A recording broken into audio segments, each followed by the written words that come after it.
Entre-temps, une autre voix s'est fait entendre, en Belgique cette fois. C'est la voix d'un homme au destin exceptionnel. Il s'appelle Paul Panda Farnana. Enfant, il avait été petit boy au service d'un militaire belge. C'est alors que son destin avait basculé. Son protecteur rentre en Belgique et décide de l'emmener. Là, Paul Panda est adopté et il fait des études brillantes. Il décroche même un diplôme d'ingénieur agronome. Quand il rentre au Congo, il a 21 ans. On lui confie la direction d'une station agricole. Jamais avant lui, un Noir n'avait occupé un poste aussi élevé dans l'administration coloniale. Mais les Belges semblent embarrassés par ce Noir un peu trop diplômé. Panda finit par se disputer avec ses supérieurs. Il repart en Belgique. Pendant la guerre, il s'engage dans le corps des volontaires congolais. Il se bat contre les Allemands, à Namur. Il est fait prisonnier. En Allemagne, on l'exhibe en spectacle, comme un animal dans un parc zoologique. Une humiliation qu'il n'oubliera jamais.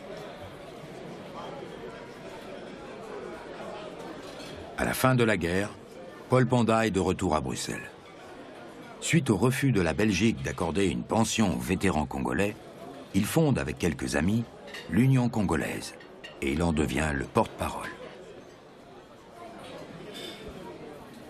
Nous n'étions pas les seuls à penser qu'il fallait œuvrer au développement moral et intellectuel d'une élite congolaise.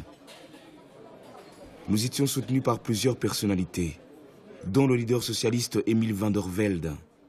Ensemble, nous avons créé une école pour Congolais à Charleroi. Nous voulions montrer que nous étions capables de collaborer avec les Blancs, mais qu'il fallait qu'ils nous associent peu à peu à la gestion du pays. Quelques mois plus tard, à Bruxelles, Paul Panda participe au premier congrès colonial qui se tient dans la salle des séances au Sénat. C'est un peu un congrès de propagande.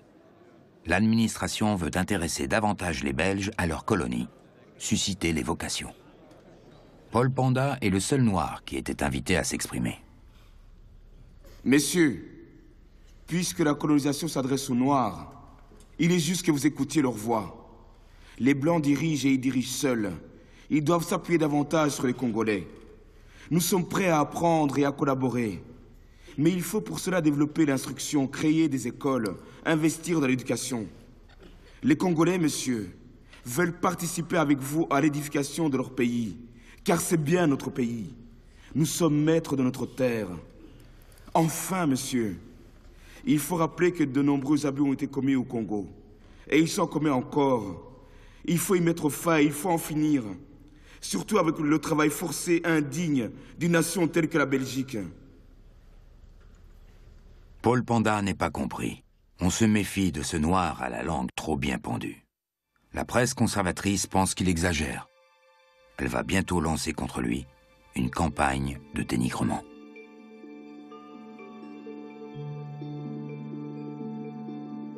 J'ai été très déçu par ces réactions. Mais j'ai continué à réfléchir. Je me suis rapproché du mouvement panafricaniste de Webb Du Bois. C'était un Noir américain très impressionnant. Il prenait le retour de la diaspora noire dans une Afrique libre.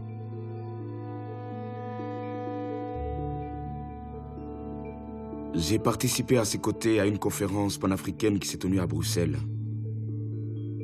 Là, j'ai rencontré des intellectuels noirs et blancs qui m'ont ouvert les yeux. J'ai réalisé que le Congo devait retrouver son indépendance, revenir à ses traditions.